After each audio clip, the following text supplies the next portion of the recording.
Saying to the kid? You say a woman and a kid? You got eyes on this? Can you confirm? Negative. Your call.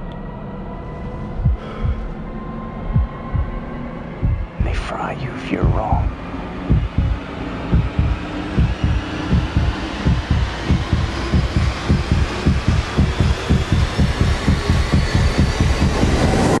Bradley. Sienna, how you doing? Hi, sorry. That's a serious necklace. No, it's the first time I wear it actually because it's so heavy. Oh, so bad. That's, Thank you. that's no joke. Gorgeous. Thank you. How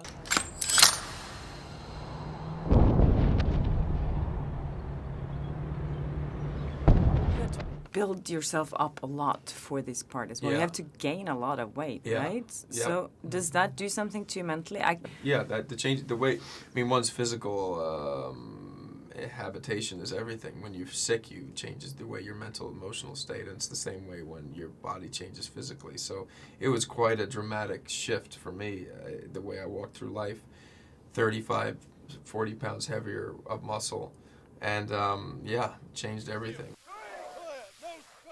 Oh, you don't think you know what you think? 5 a.m. rode the bike to the gym, 6 to 8:30 worked out, then 10 to 12 dialect, and then 2 to 4:30 workout, and then 6 to 8 dialect, and then go to bed.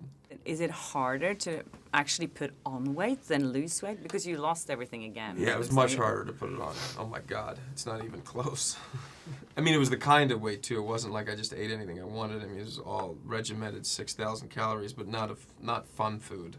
And then working out, like heavy weightlifting. You know, yeah.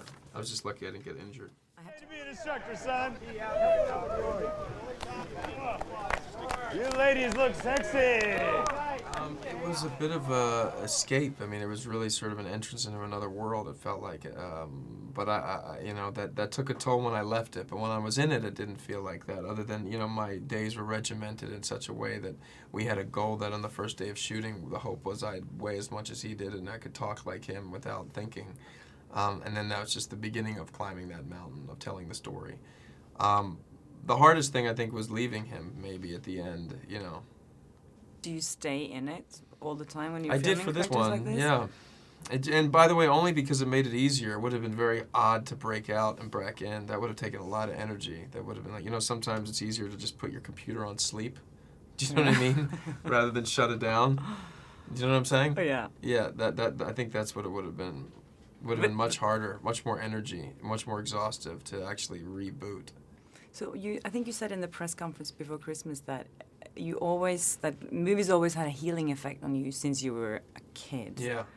Can you explain how that? Yeah, I mean, I hope that. I mean, I think that's the case for a lot of people that love cinema. You just healing in the sense of not feeling alone, feeling like you belong. There's people that are like you, that there are things that you feel or experience or think about that other people do because you watched it in a movie and you didn't feel alone. That's what I mean by healing.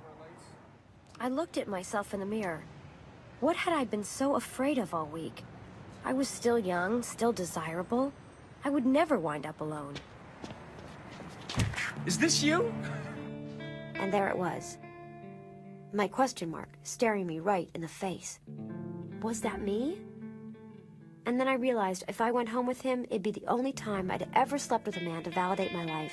The question mark would no longer be a question. It would be a fact. You know what? I gotta go home. No way. I'm not letting you out. Fine.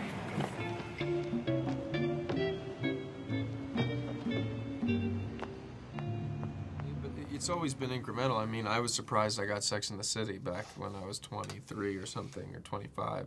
Yeah, I mean, that was like hitting the jackpot. I still remember that. It was the first, you know, you go on all these auditions and then you actually book a role. So it all sort of, you know, it's all relative, really.